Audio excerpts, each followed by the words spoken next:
الحمد لله نحمده ونستعينه ونستغفره ونؤمن به ونتوكل عليه ونعوذ بالله من شرور أنفسنا ومن سيئات أعمالنا من يهده الله فلا مضل له ومن يضلله فلا هادي له ونشهد أن لا إله إلا الله وحده لا شريك له ونشهد أن سيدنا ونبينا ومولانا محمدا عبده ورسوله قال الله تبارك وتعالى أعوذ بالله من الشيطان الرجيم بسم الله الرحمن الرحيم سبحان الذي أسرى بعبده ليلا من المسجد الحرام إلى المسجد الأقصى الذي باركنا حوله لنريه من آياتنا إنه هو السميع البصير صدق الله مولانا العظيم.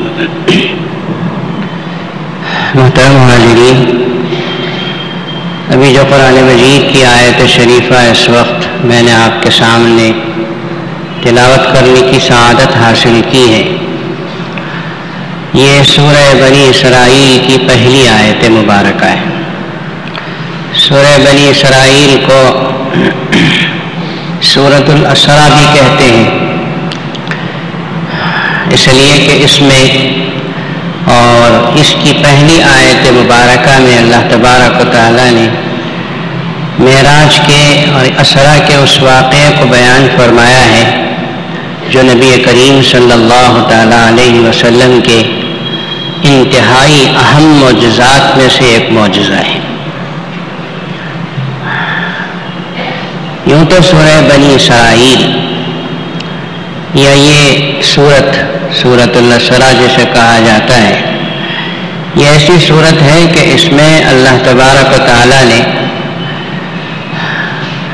تقریباً ساری ہی صورت میں ان احکامات کو بیان فرمایا ہے کہ جو شب معراج سے تعلق رکھتے ہیں یا شب معراج میں آپ علیہ السلام کو مرحمت فرمائے گئے، اللہ کے دربار سے دیے گئے۔ بظاہر سورہ بنی اسرائیل کی دو آیتیں ایسی ہیں کہ جن میں اس واقعہ معراج کا تذکرہ ہے، ایک تو یہ پہلی آیت ہے اور دوسری درمیان میں ایک آیت ہے وَمَا جَعَلْنَا الرُّؤْيَا الَّتِي أَرَيْنَاكَ إِلَّا فِتْنَةً لِلنَّاسِ وَالشَّجَرَةَ الْمَلْعُونَةَ فِي الْقُرْآنِ۔ یہ آیت ہے جس کے اندر یہ دو آیتیں ہیں جس میں بظاہر واقعہ معراج کا تذکرہ ہے، لیکن محدثین کرام نے لکھا ہے کہ سورہ بنی اسرائیل کی پہلا رکوع اور خصوصیت کے ساتھ تیسرا اور چوتھا رکوع، جس میں اللہ تبارک و تعالیٰ نے 12 احکامات بیان فرمائے، یہ احکامات وہ ہیں کہ جو پوری تورات کا خلاصہ کہا گیا، اور یہ احکامات اللہ تبارک و تعالیٰ نے اپنے حبیب پاک صلی اللہ تعالیٰ علیہ وسلم کو شب معراج میں اس موقع پر مرحمت فرمایا تھا جب نبی کریم صلی اللہ علیہ وسلم اللہ کے بہت قریب پہنچ چکے تھے۔ واقعہ معراج کا تذکرہ جیسا کہ میں نے ابھی کہا، یہ دو آیتیں بنی اسرائیل کی اور ایک تیسرا مقام ہے سورۃ النجم، ان 3 مقامات میں اللہ نے اس واقعے کا تذکرہ کیا ہے۔ یہ جو آیت شریفہ اس وقت میں نے تلاوت کی، اس میں آپ حضرات نے سنا کہ مسجد حرام سے مسجد اقصیٰ تک کا جو زمینی سفر ہے اس کا تذکرہ اللہ تعالیٰ نے اس آیت مبارکہ میں کیا، اور پھر مسجد اقصیٰ سے لے کر جو اوپر آسمانوں کا کی سیر ہے اور سدرۃ المنتہا تک پہنچنے کا تذکرہ ہے وہ سورۃ النجم ہے۔ بڑی تفصیل کے ساتھ اللہ تعالیٰ نے سورۃ النجم میں قسم کھا کر ارشاد فرمایا کہ والنجم اذا ہوا ما ضل صاحبكم وما غوا وما ينطق عن الهوى ان هو الا وحی یوحی. ان آیتوں میں اللہ نے آگے سدرۃ المنتہا کا بھی تذکرہ فرمایا کہ نبی کریم صلی اللہ تعالی علیہ وسلم سدرۃ المنتہا تک پہنچے. ثم دنا فتدلى فكان قاب قوسين او ادنى. پھر اللہ تعالیٰ کے قریب ہوئے، اتنا قریب کہ جیسے تیر و کمان قریب ہوتے ہیں اس طرح قریب پہنچے. فاوحى الى عبده ما اوحى. اس وقت اللہ نے اپنے حبیب صلی اللہ علیہ وسلم کے قلب مبارک پر وہ وحی بھیجی جو اللہ نے چاہا. وہ کیا وحی تھی، کیا باتیں تھیں؟ ہمارے محدثین کرام نے لکھا ہے کہ وہ وہی احکامات ہیں جو سورہ بنی اسرائیل کے 3 اور 4 رکوع میں اللہ تعالیٰ نے بیان فرمایا. اس کے علاوہ بہت سی چیزیں ایسی ہیں جیسے خود نبی کریم صلی اللہ تعالیٰ علیہ وسلم نے اپنی زبان مبارک سے ارشاد فرمایا جو احادیث مبارکہ کے مجموعے میں ہم کو ملتی. تو واقعہ معراج کا تذکرہ قرآن مجید کے 3 مقامات میں موجود. یہ سورہ بنی اسرائیل کی پہلی آیت مبارکہ ہے. اس میں اللہ تبارک و تعالیٰ نے زمینی سفر کا تذکرہ فرمایا. یوں فرمایا کہ سبحان الذی اسری بعبدہ لیلا. پاک ہے وہ ذات کہ جس نے اپنے بندے محمد صلی اللہ علیہ وسلم کو راتوں رات لے گیا. من المسجد الحرام الى المسجد الاقصی. مسجد حرام سے مسجد اقصی تک. الذی بارکنا حولہ. جس مسجد اقصی یعنی پورا ملک شام، وہ علاقہ کہ جس کے اطراف و اکناف ہم نے اپنی برکتیں رکھی. دینی برکتیں بھی رکھی ہیں، دنیاوی برکتیں بھی رکھی ہیں کہ ملک شام اور فلسطین کا علاقہ ایسا ہے کہ سرسبز و شاداب ہے، آباد ہے. دنیاوی اعتبار سے اور دینی اعتبار سے اتنا آباد ہے کہ انبیاء کرام علیہ السلام کا اسے مرکز کہا جاتا ہے. کہ بیت المقدس میں تو کئی انبیاء کے ناموں کا تذکرہ تو سیروں میں ملتا ہے جن کی قبریں وہاں موجود ہیں.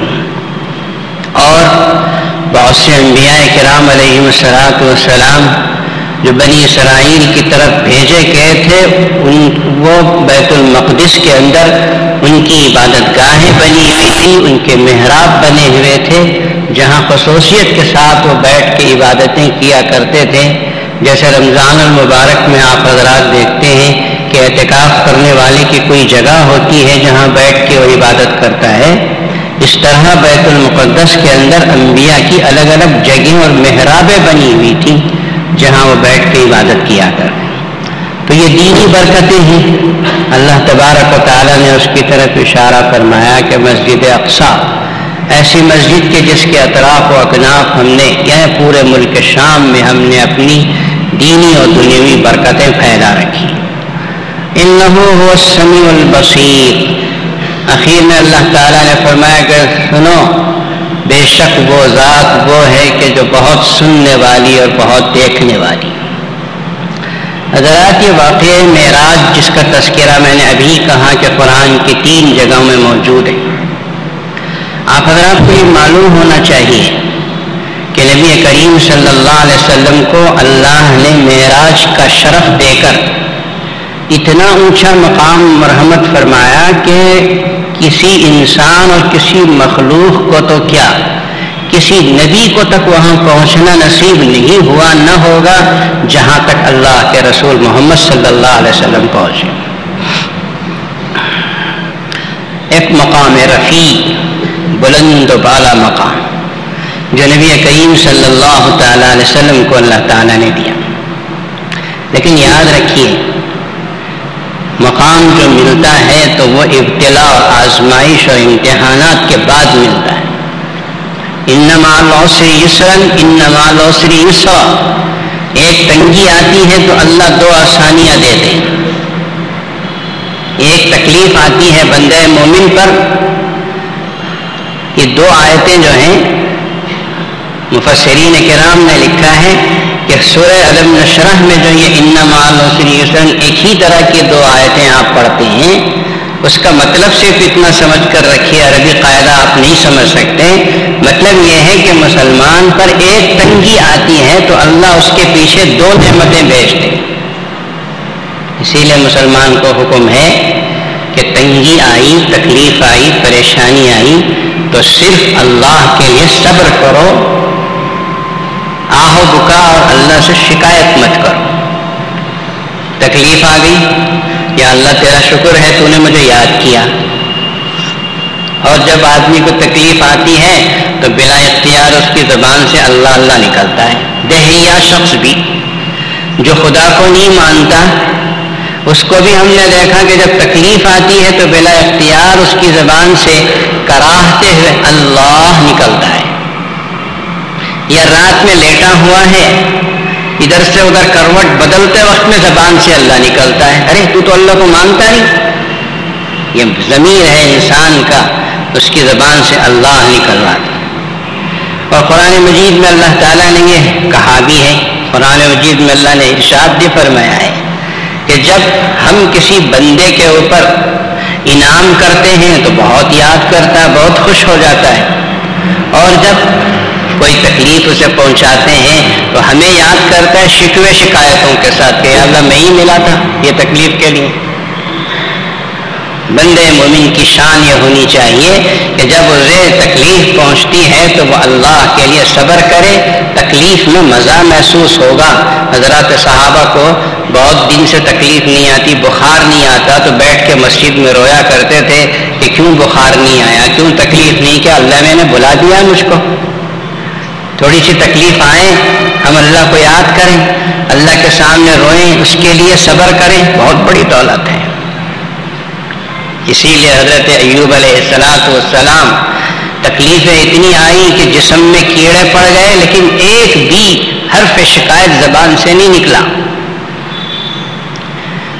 ایک مرتبہ اللہ تعالیٰ نے پوچھا، اللہ تعالیٰ دن 24 گھنٹے میں ایک مرتبہ حضرت ایوب کی خیریت پوچھتے تھے. تو ایک شخص نے حضرت ایوب علیہ السلام کو ان تکلیفوں میں دیکھ کر پوچھا کہ حضرت آپ کس طرح صبر کرتے ہیں؟ آپ کے بدن میں اتنی بیماری آ گئی، آپ کے رشتہ دار چلے گئے، بچے چھوٹ گئے، سب مر گئے، اللہ نے ساری نعمتیں چھین لی.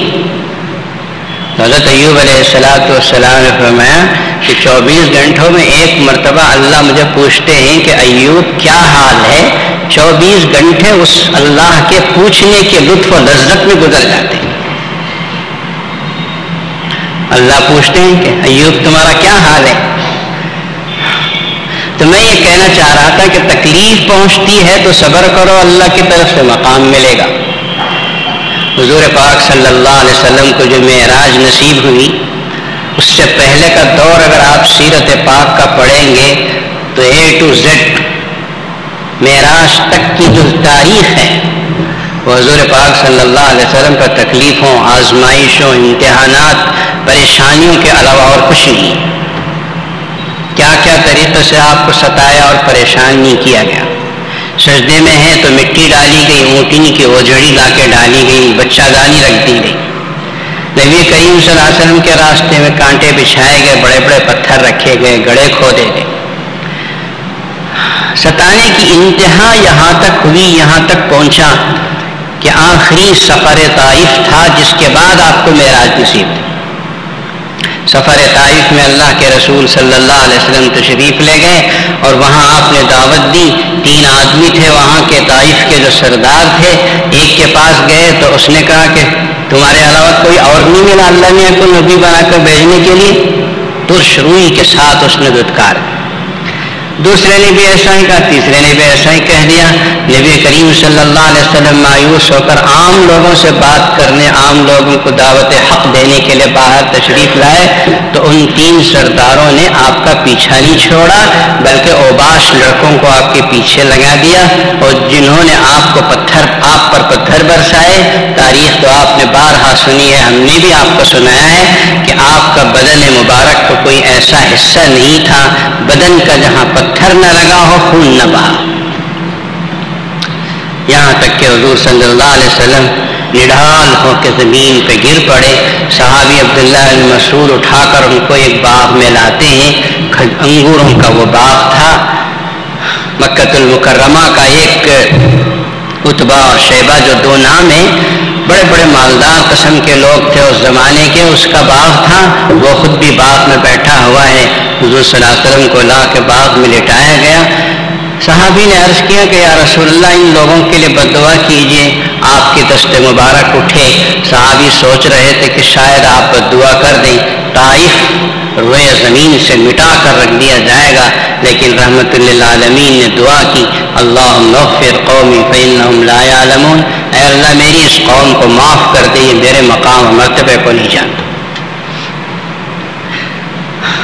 پہاڑوں والا فرشتہ آیا، یا رسول اللہ اگر آپ حکم دیں تو طائف 2 پہاڑوں کے بیچ میں شہر آباد ہے، کچل کے رکھ دوں، ان کو ختم کر دوں۔ حضور پاک صلی اللہ علیہ وسلم نے فرمایا کہ میں اس کی اجازت نہیں دے سکتا۔ حضرت جبریل امین نے خود عرض کیا کہ یا رسول اللہ اگر آپ حکم دیں ایک پر ماروں تو یہ پوری طائف کی بستی صفحہ ہستی سے مٹ کے رہ جائے۔ حضور پاک صلی اللہ علیہ وسلم نے فرمایا کہ جبریل یہ اللہ کے حوالے مسئلہ ہے، تم کیوں بیچ میں آتے ہو، میرے اور اللہ کے درمیان۔ اللہ کے نبی صلی اللہ علیہ وسلم نے صبر کی انتہا فرما دی۔ آپ علیہ الصلوۃ والسلام فرماتے ہیں اوذیت فی اللہ ما اوذی نبی قبلی، مجھے اللہ کے نام کی دعوت میں، اللہ کی راہ میں اتنا ستایا گیا کہ مجھ سے پہلے کسی نبی کو اتنا ستایا نہیں گیا۔ اور جب انتہا ہو گئی، حضور پاک صلی اللہ علیہ وسلم طائف کے میدان میں پتھر کھا کر نڈھال ہو کے زمین پہ گر پڑے۔ انگور کے باغ میں چند انگور کھا کر آپ نے اپنی جان کو تھوڑا سا راحت پہنچائی۔ اللہ تبارک و تعالیٰ کی طرف سے اجابت کے دروازے کھل گئے، قبولیت کے دروازے کھلے۔ میری زبان قاصر ہے، میں کم علم کم فہم، اللہ کے نبی صلی اللہ علیہ وسلم پر جو تکلیفوں اور امتحانات کا دور گزرا اسے میں کیا بیان کر سکتا ہوں؟ جس پر گزرتی ہے وہ کہہ سکتا ہے۔ انتہا ہو گئی، اللہ تبارک و تعالیٰ نے فرمایا کہ یا رسول اللہ بس اب تو آپ پر تکلیفوں کی انتہا ہو گئی، اب آپ کو ہم مقام دیتے ہیں، وَرَفَعْنَا لَكَ ذِكْرَكَ، ہم نے آپ کے ذکر کو اونچا کر دیا۔ پیغمبر خدا صلی اللہ علیہ وسلم کا جو واقعہ معراج پیش آیا تھا وہ سفر طائف کے بعد ہی ہے۔ حضور پاک صلی اللہ تعالیٰ علیہ وسلم کو اللہ نے اتنا اونچا اٹھایا، اتنا قریب بلایا، اتنا قریب بلایا، جیسا کہ میں نے ابھی کہا کہ کسی انسان اور مخلوق کو تو کیا، کسی نبی اور کسی رسول کو تک وہاں پہنچنا نصیب نہیں جہاں امام الانبیاء صلی اللہ تعالیٰ علیہ وسلم پہنچے۔ مسجد حرام سے سفر شروع ہوا، مسجد اقصیٰ تک پہنچے۔ تاریخ آپ حضرات سے سنی ہوگی کہ براق پر سوار ہو کر اللہ کے نبی چلے، راتوں رات یہ سفر، اس زمانے میں بیت اللہ سے لے کر مسجد اقصیٰ تک کا سفر بہت لمبا سفر ہے۔ الاقصیٰ کے معنی عربی زبان میں آتے بالکل آخر میں جو ہے اس کو المسجد الاقصیٰ، زمین کے روئے زمین کی وہ مسجد جو بالکل آخر میں پائی جاتی ہے۔ تو مسجد حرام سے اگر کوئی سفر شروع کرے تو اونٹ کی پیٹھ پر بیٹھ کر پیدل سواری کئی دنوں چلے گا تو اس کے بعد جا کے مسجد اقصیٰ تک پہنچتا ہے۔ ان 2 مسجدوں کا انتخاب کیا قرآن مجید میں، اللہ تعالیٰ نے ذکر فرمایا کہ یہ سفر مسجد حرام سے شروع ہو کے مسجد اقصیٰ تک ختم ہو۔ مسجد حرام تو آپ جانتے ہیں، بارہا سنتے ہیں، یہ المسجد الاقصی جو بیت المقدس جسے کہا جاتا ہے، حضرت ابو ذر غفاری رضی اللہ تعالیٰ عنہ کی روایت ہے، انہوں نے اللہ کے رسول صلی اللہ علیہ وسلم سے پوچھا، یا رسول اللہ یہ مسجد اقصی کیا مسجد ہے؟ حضور پاک صلی اللہ علیہ وسلم نے فرمایا کہ اللہ کے نزدیک اس کا بڑا اونچا مقام ہے، بڑا عظیم مرتبہ ہے۔ اور دوسری روایت یہ کہ آپ نے پوچھا حضرت ابو ذر غفاری نے کہ سب سے پہلی مسجد روئے زمین پر کون سی ہے؟ فرمایا بیت اللہ الحرام، پھر اس کے بعد فرمایا مسجد اقصی۔ کم کان بینہما یا رسول اللہ، ان دونوں مسجدوں کے درمیان فاصلہ بناوٹ کے اعتبار سے کتنا تھا؟ فرمایا کہ 40 سال کے بعد بیت المقدس بنا، حضرت سلیمان علیہ السلام کے ذریعے سے اللہ نے ان کی تعمیر فرمائی۔ بیت المقدس جو ہے حضرت سلیمان علیہ السلام نے اس کی تعمیر کی۔ حضرت سلیمان علیہ السلام ایک ایسے پیغمبر ہیں جو بادشاہت والے نبی ہیں۔ یہ جو فرمایا اللہ نے کہ سبحان الذی اسری بعبدہ، پاک ہے وہ ذات جس نے اپنے بندے محمد صلی اللہ علیہ وسلم کو لے گیا، یہ عبد کا لفظ کیوں استعمال کیا؟ ہمارے مفسرین کرام نے لکھا کہ عبد کہتے ہیں بندے کو، غلام کو، بندہ۔ اللہ نے حضور صلی اللہ علیہ وسلم کو اپنا بندہ کہا۔ مفسرین کرام لکھتے ہیں کہ بہت بڑا شرف ہے کسی آدمی کو بندہ کہہ دینا، بندے بن کر رہو۔ حضور پاک صلی اللہ علیہ وسلم نے فرمایا کہ میں بندہ ہوں خدا کا، بندہ کی طرح کھاتا ہوں، بندے کی طرح پیتا ہوں۔ حضرت عائشہ صدیقہ رضی اللہ عنہ فرماتی ہیں کہ کبھی میں نے رسول اللہ کو ٹکیا لگائے ہوئے، ٹیک لگا کر بیٹھ کر کھاتے ہوئے نہیں دیکھا، اور آپ فرماتے تھے کہ میں بندہ ہوں، بندے کی طرح بیٹھ کے کھاتا ہوں۔ اللہ نے اختیار دیا حضور صلی اللہ علیہ وسلم کہ یا رسول اللہ آپ چاہیں تو بادشاہت والے نبی بن جاؤ یا عبدیت والے نبی بن جاؤ، آپ کیا پسند فرماتے ہیں؟ بادشاہت والے نبی سلیمان علیہ السلام ہیں۔ اگر اللہ کے رسول پسند فرما لیتے کہ میں بادشاہت والا نبی بننا چاہتا ہوں تو پھر پتہ نہیں آپ کو کیسی بادشاہت اللہ میاں دے دے۔ حضور پاک صلی اللہ علیہ وسلم نے فرمایا کہ یا اللہ میں عبدیت والا نبی بننا چاہتا ہوں، اس لیے کہ بادشاہت والے نبی سے مقام عبدیت والے نبی کا ہے۔ حضرت سلیمان علیہ السلام بادشاہت والے نبی تھے، انہوں نے اللہ سے دعا کی۔ ہر نبی کی ایک دعا ضرور قبول ہوتی ہے۔ انہوں نے دعا کی رب اغفر لی وہب لی ملکا لا ينبغی لأحد من بعدی، اے اللہ میری مغفرت فرما اور مجھے ایسی بادشاہت نصیب فرما کہ جو میرے بعد اور میرے پہلے کسی اور کو نصیب نہ ہو۔ اللہ نے حکومت دی ان کو، ایسی حکومت دی کہ ہواؤں پر ان کی حکومت تھی، چرند پرند پر ان کی حکومت تھی، بس زمین کے جس حصے پہ اتر جاتے تھے وہیں ان کا تخت بچ جاتا۔ پرندے اپنے پروں کو کھول کر ان کے اوپر ہوا سایہ کیے ہوئے ہوتے، اپنے پروں سے ہوا کرتے تھے۔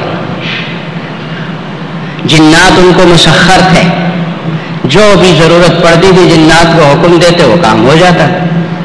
سفر میں روانہ ہوتے تھے تو ہدہد ان کے پاس ہوتا تھا۔ ہدہد اب ان کے پاس ہزاروں لاکھوں قسم کے لشکری ہوتے تھے، پانی کی ضرورت پڑتی ہدہد کو بولتے جاؤ پانی تلاش کر کے آؤ۔ مفسرین کرام لکھتے ہیں کہ ہدہد آسمان پہ جتنا اونچا اڑتا ہے اتنا اندر کا پانی اس کو نظر آتا ہے زمین کا۔ یہ کمال اللہ نے اس کو دیا ہے، بہت اونچا اڑتا ہے تو جتنا زمین کے اندر پانی کتنا خوب کتنا زیادہ ہے وہ نظر آتا ہے۔ وہ جا کے اس جگہ بیٹھ جاتا تھا۔ حضرت سلیمان علیہ السلام جنات کو حکم دیتے، تھوڑی دیر میں کھود کے پانی نکال لیتے۔ ایسی بادشاہت اللہ تعالیٰ نے ان کو مرحمت کر۔ یہاں ایک بات میں عرض کروں، پہلے بھی غالباً میں نے عرض کیا ہے، حضرت سلیمان علیہ السلام کا یہ ہدہد پرندہ آج بھی ہے، آج بھی اللہ نے اس کو وہ خصوصیت دے رکھی ہے کہ اونچا اڑتا ہے تو نیچے کا اس کو نظر آتا ہے۔ کسی نے حضرت ابن عباس رضی اللہ تعالیٰ عنہ رئیس المفسرین سے پوچھا کہ حضرت یہ اونچا اڑ کر زمین کے اندر پانی دیکھنے والا زمین کے اوپر جو شکاری جال پھیلاتا وہ کیوں نظر نہیں آتا؟ اس آگے پھنس جاتا اس میں. حضرت ابن عباس رضی اللہ تعالیٰ عنہ نے فرمایا قف یا وقاف، ٹھہرو، سمجھ لو اچھی طرح کہ جب اللہ پانی بتانا چاہتے ہیں تو اندر کا پانی بتانا چاہتے ہیں تو بتاتے ہیں، اور جب اللہ پھنسانا چاہتے ہیں تو اوپر کا جال نظر نہیں آتا. یہ اللہ کے ہاتھ میں. سلیمان علیہ السلام کے بارے ہی میں تاریخ میں لکھا ہوا ہے کہ ایک مرتبہ اس طرح اپنا تاج اپنے سر پہ رکھا اور رکھ کر جب سیدھا کرنا چاہا تو تاج سیدھا نہیں بیٹھا ہے. بہت دیر تک اپنے تاج کو سیدھا کرتے رہے. جیسے مثال کے طور پر ہم لوگ امامہ باندھتے ہیں، آئینک میں دیکھتے ہیں، پھر ٹھیک نہیں، پھر کھولا، پھر باندھا، پھر کھولا، پھر باندھا. حضرت سلیمان علیہ السلام اپنے سر پہ تاج سجا رہے ہیں، سج نہیں رہا تھا، ٹھیک سے نہیں بیٹھ رہا تھا. تاج اٹھا کے ایک طرف کو پھینکا، سجدے میں گر گئے. فرمایا گیا اللہ تیری نظر میری طرف نہیں ہے اس لیے تاج سج نہیں رہا ہے. اور جب پھر سجدے سے سر اٹھا کے تاج سر پہ بٹھایا تو سج گیا. نگاہ اقربا بدلی، اس کی نظر بدلی تو سارا جہاں بدل گیا. اللہ کی نظر کرم ہوتی ہے تو سب ہوتا ہے، اس کی نظر کرم نہ ہو تو سلیمان علیہ السلام کا تاج بھی سیدھا نہیں ہو سکتا. حضرت سلیمان علیہ السلام کو اللہ نے 13 برس کی عمر میں ان کو حکومت دی. 13 برس کی عمر تھی ان کی کہ اللہ نے ان کو بادشاہت دی. 4 برس کے بعد بیت المقدس کی تعمیر کو شروع فرمایا. یعنی ان کی عمر 17 سال کی تھی. 17 سال کی عمر میں بیت المقدس کی بنیاد رکھ کے تعمیر شروع کی. 53 سال کی عمر میں حضرت سلیمان علیہ السلام کا انتقال. بیت المقدس کو جو انہوں نے بنایا، اللہ کا یہ گھر بہت عظیم الشان، سونے، چاندی، جواہرات، زمرد، زبرجد، ان دنیا میں جتنے قسم کے موتی ہو سکتے ہیں حضرت سلیمان علیہ السلام نے سب منگا کر جنات کے ذریعے سے اس بیت المقدس میں سجا دی. کہتے ہیں کہ کام تھوڑا سا باقی تھا، ان کی موت کا وقت آ گیا. حضرت سلیمان علیہ السلام نے اللہ سے کہا یا اللہ یہ جو جنات بیت المقدس کو بنا رہے ہیں اگر میں مر جاؤں تو یہ کام روک دیں گے، مسجد نہیں بنے گی. اس لیے یا اللہ مجھے تھوڑی سی عمر اور زیادہ دے. 53 سال ہو چکے ہیں، اب موت کا وقت آیا. نبی کی روح جو ہے وہ اجازت سے سلب کی جاتی ہے. کہا کہ تمہارا وقت آ گیا. حضرت سلیمان علیہ السلام نے کہا اللہ تھوڑی سی مدت اور دے دے تاکہ یہ بیت المقدس کا کام پورا کر کے اس کے بعد مر جاؤں. اللہ نے کہا نہیں، وقت آ گیا، ختم. فَإِذَا جَاءَ أَجَلُهُمْ لَا يَسْتَأْخِرُونَ عَنْهُ سَاعَةً وَلَا يَسْتَقْدِمُونَ. جب کسی انسان کی موت کا وقت آتا تو ایک ساتھ، ایک سیکنڈ ادھر نہیں، ایک سیکنڈ ادھر. پھر کیا ہوگا؟ حضرت سلیمان علیہ السلام سے اللہ نے کہا کہ تمہاری موت بھی وقت پر آئے گی، ہم بیت المقدس کو بھی پورا کروائیں گے.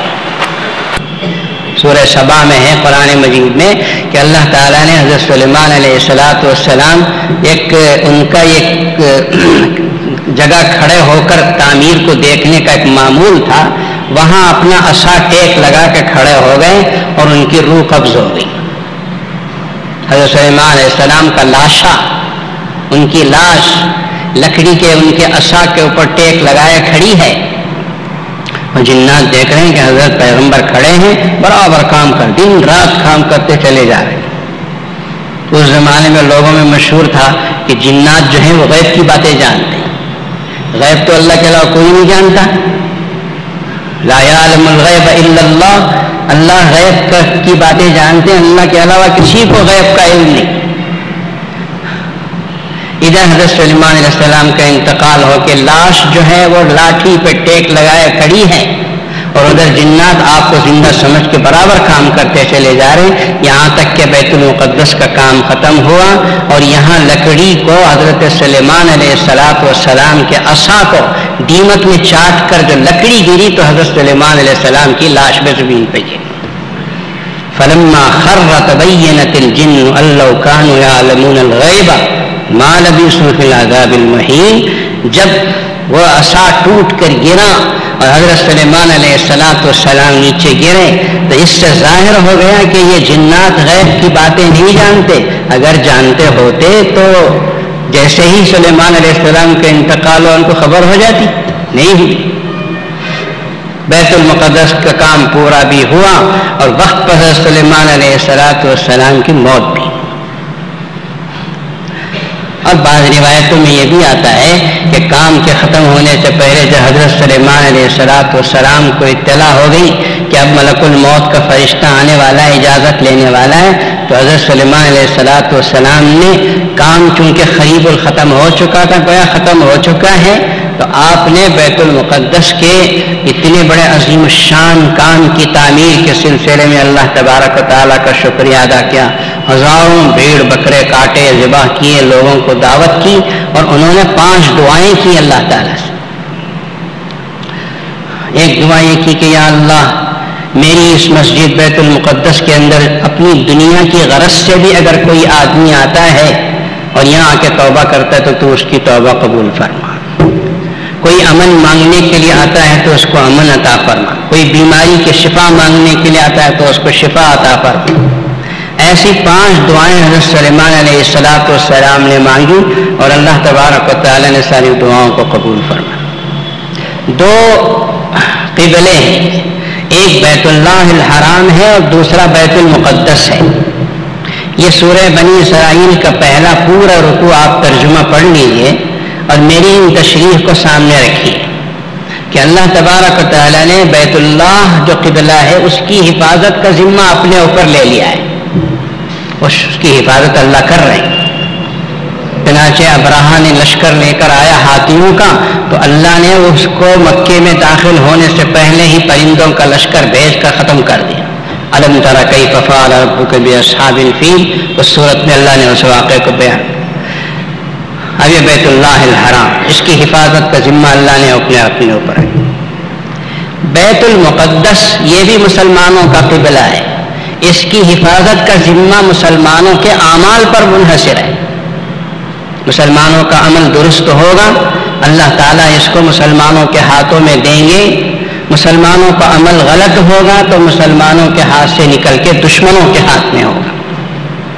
اللہ کے رسول صلی اللہ علیہ وسلم اس دنیا میں تشریف لائے، صحابہ کرام کو بنایا، دنیا سے آپ تشریف لے گئے، پردہ فرما گئے.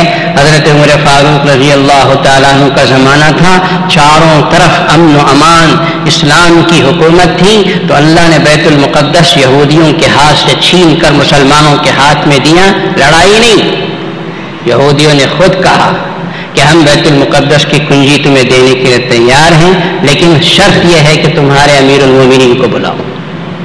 حضرت عمر فاروق رضی اللہ تعالیٰ عنہ اس وقت امیر المومنین تھے، سفر کر کے تشریف لے گئے کنجی لینے کے لیے. آج بھی میں نے غالباً اس سے پہلے بھی کہا ہے کہ بیت المقدس سے کچھ فاصلے پر ایک چھوٹی سی مسجد بنی ہوئی ہے، مسجد عمر اس مسجد کا نام ہے.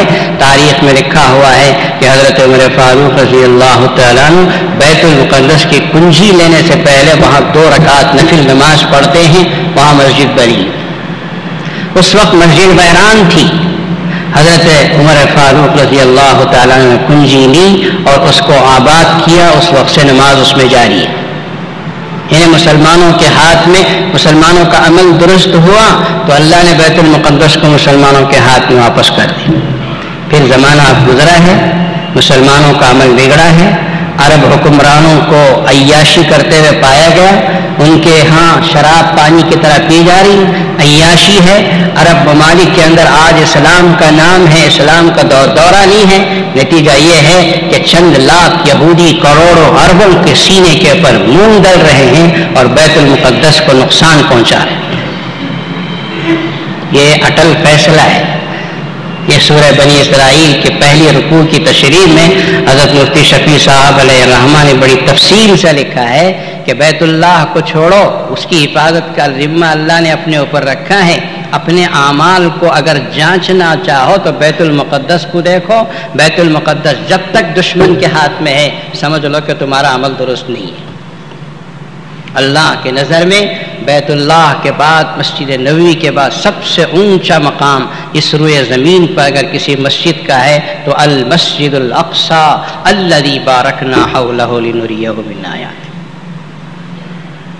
اسی لیے ہمارے بزرگوں نے کہا ہے کہ تین حضور صلی اللہ علیہ وسلم نے خود ہی ارشاد فرمایا کہ تین مسجدیں ایسی ہیں جس کے لیے سفر کرنا جائز ہے، ایک مسجد حرام، دوسری مسجد نبوی اور تیسری مسجد اقصی۔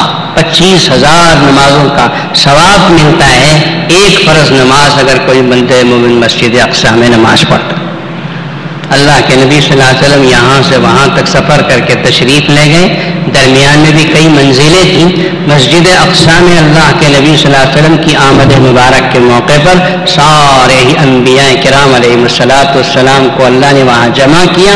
فحانت الصلاۃ، نماز کا وقت آیا تو اللہ کے نبی صلی اللہ علیہ وسلم نے امامت فرمائی اور نماز ادا فرمائی۔ میں انشاءاللہ آئندہ جمعہ سے عرض کروں گا